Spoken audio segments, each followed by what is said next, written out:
Salutations, everybody. It is Matty here today. If you're wondering why my shirt is a little wet, I just finished consoling Ubisoft a bit. They were very upset about what's going on with Assassin's Creed Shadows. And no, before you ask, I was not outside walking my dog and a torrential downpour began. No, that's not what happened. I was consoling Ubisoft because the Assassin's Creed Shadows situation really is sad when you think about it. For many of us, I can't speak for all of us, I think a game like Assassin's Creed Shadows, maybe 10 years ago, was a dream-style game because at the time, Ubisoft was at least a little bit more of a respectable game developer. They had their problems for sure, but when Assassin's Creed was first introduced with the first entry, and then we went to Italy in the second entry, we're like, okay, we're going to different time periods. We get to play as an assassin. Aha, I got it. Let me be a ninja in Japan. That was the dream Assassin's Creed game for so long, and Ubisoft did every time period, every protagonist, everything except this entry. And it clearly became, to me, what I like to call the red button game.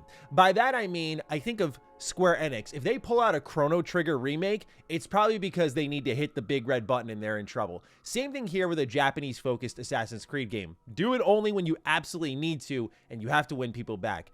And what's sad is that this has been the most nightmarish year for Ubisoft, and they have to be panicking, and not even have to. We clearly see with the press release we're going to read, they are panicking because this is their big red button game. Like, oh my God, smash the glass. We're in trouble. Bring out the Japanese Assassin's Creed game in a post Ghost of Tsushima, now Ghost of Yotei world. And here we are talking about a sudden delay for Assassin's Creed Shadows, but if you look deeper at the reasoning behind it, it gets much more fascinating. And so we're going to dive into all of that, as well as the surrounding scuttlebutt for the game. So ladies and gentlemen, if you're new here, consider subscribing. Let's begin with the delay note from Ubisoft themselves. So this came out after there were rumors that there was a press preview event that was about to happen for Assassin's Creed Shadows. It was canceled on short notice, and many people behind the scenes were seemingly assuming that a delay was inbound. At the same time, we also saw that there was a Tokyo Game Show panel that was pulled, so Ubisoft just ate costs everywhere to set up these press events, to do the Tokyo Game Show booth, and now they're delaying the game. So something went seriously wrong, and it all has to do with the green. So let's talk about it. So their delay note reads, "Dear players, Assassin's Creed Shadows is a dream project for us, finally bringing the series to feudal Japan with many features developed with our community in mind, such as parkour or the renewed stealth brought by new technology, all set in a beautiful and immersive world. This is an ambitious addition to the franchise, a rich experience that can be lived through the eyes of two unique protagonists, but we realize we need more time to polish and refine the experience, pushing further some of our key features. As such, we've made the decision to postpone the release to February 14th, so happy Valentine's Day 2025. The game will release on a broad range of platforms, including Steam at launch. Additionally, pre-orders will be refunded, and all future pre-orders will be granted the first expansion for free. We understand this decision will come as disappointing news, especially to those who have been waiting patiently for an Assassin's Creed game inspired by feudal Japan, but we sincerely believe this is in the best interest of the game and ultimately your experience as a player. Rest assured, we are looking forward to the moment you will embark on a memorable adventure with Naoe and Yasuke. Until then, we thank you for your ongoing support." So yeah, like last minute delay, never really a good sign. Typically tells you there's panic. And we know why, because there was a press statement released to investors, and we have Ubisoft's clear-cut reasoning here. So let's read that because it really shines a light on just how bad things are for them as it stands. Listening to players' feedback and as an illustration of our player-centric approach, the important decisions relative to Assassin's Creed Shadows have been taken. They talk about the delay. They say this was learned from the Star Wars Outlaws release, which led us to provide additional time to further polish the title. This will enable the biggest entry in the franchise to fully deliver on its ambition. They also say that they are moving on from the traditional season pass models. All players will be able to enjoy the game at the same time, and those who pre-order the game will get the first expansion for free, as well as the game marking the return of day one releases to Steam. More interestingly, though, is this, and this is where I really want to park it. Additionally, despite solid ratings of Metacritic of 76 and user scores across the first-party and Epic stores of 3.9 out of 5 that reflect an immersive and authentic Star Wars universe, Star Wars Outlaws initial sales proved softer than expected. In response to player feedback, Ubisoft's development team are currently fully mobilized to swiftly implement a series of updates to polish and improve the player experience in order to engage a large audience during the holiday season to position Star Wars Outlaws as a strong, long-term performer. The game will be available on Steam on November 21st. So yeah, first off, just Steam support, great to see. You know, Bethesda got with the times a while ago with Bethesda.net. EA, I'm waiting on you. I know that they're doing day one Steam release for Dragon Age the Veilguard. I'm glad to see Ubisoft is waking up to that as well. These individual launchers suck, especially as someone who loves to use my Steam Deck. I can't access games like Mass Effect, and that always bums me out. So yeah, just support Steam, damn it, will you? So it's good to see that. But interestingly here is the reception to Star Wars Outlaws has played a factor, and understandably so, the game did not sell as well. You have to keep in mind two things. Number one, the Star Wars brand, I think, is at an all-time low in many ways. It's always been a brand of inconsistent quality, in my opinion. You look at the original trilogy and then how the prequels were first viewed. It's just been this up and down roller coaster. Same thing with the games. I feel like the golden age of Star Wars games was in the early 2000s with KOTOR and Battlefront and Republic Commando and many more.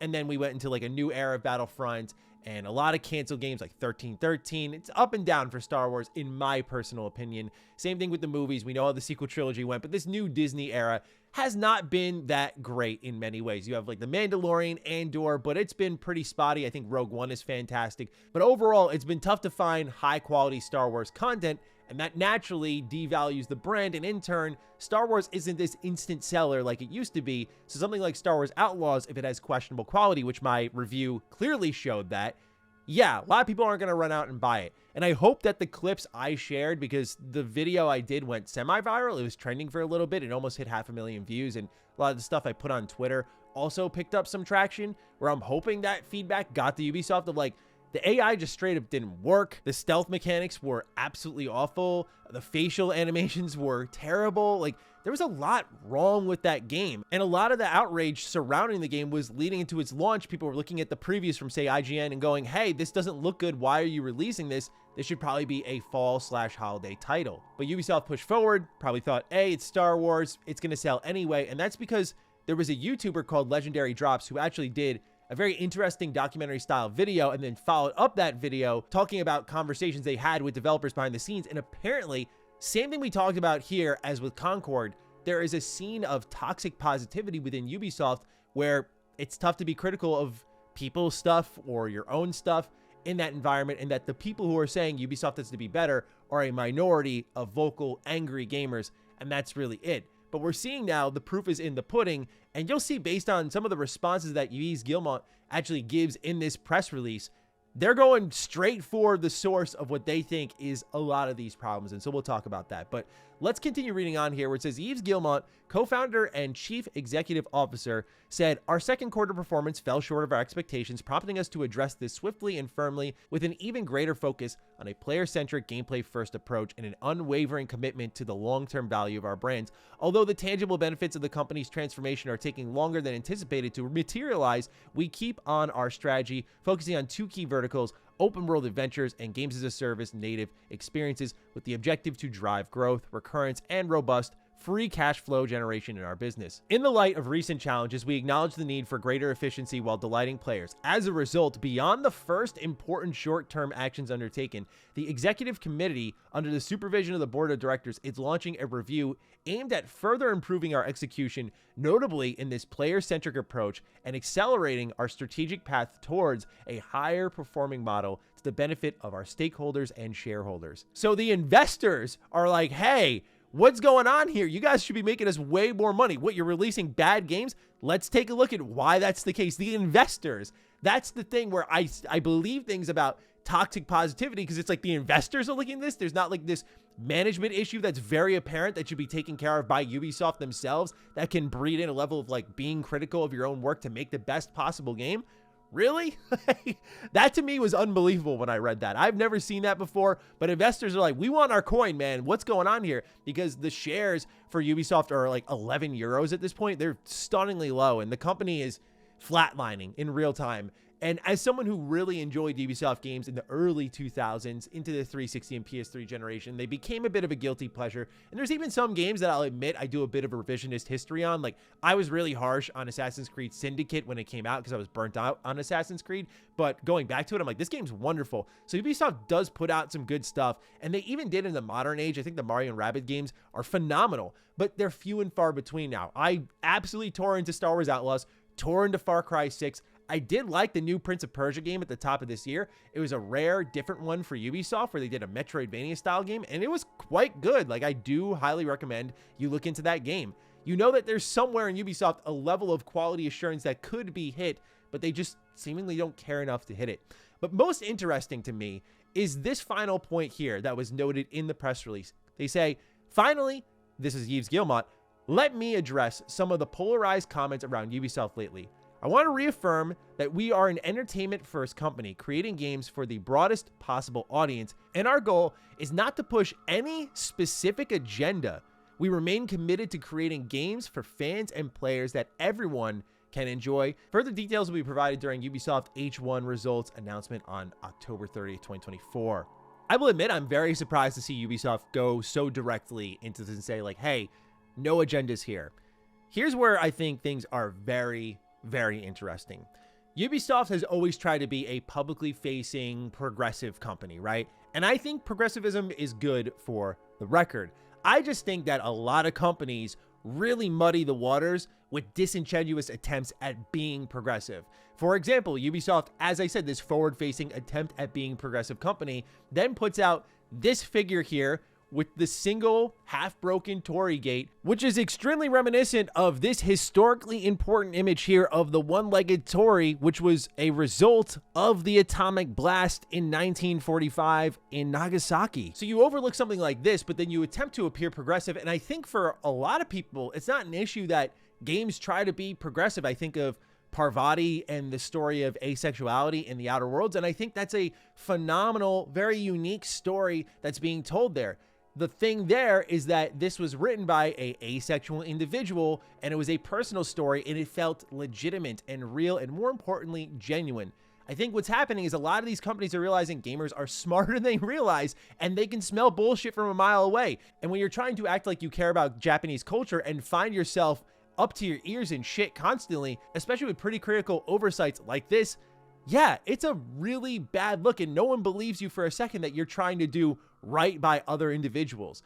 And I think that's the problem with a lot of these games nowadays in general is I think, again, progressive elements are great in games. I'm for it. I just think it needs to be handled responsibly. And I don't think there's been a level of responsibility. There's a level of, does this make our company look good? Will this get us more sales? Okay, let's do it, and not get a deeper understanding of, say in this case, Japanese culture, where the entire game is set.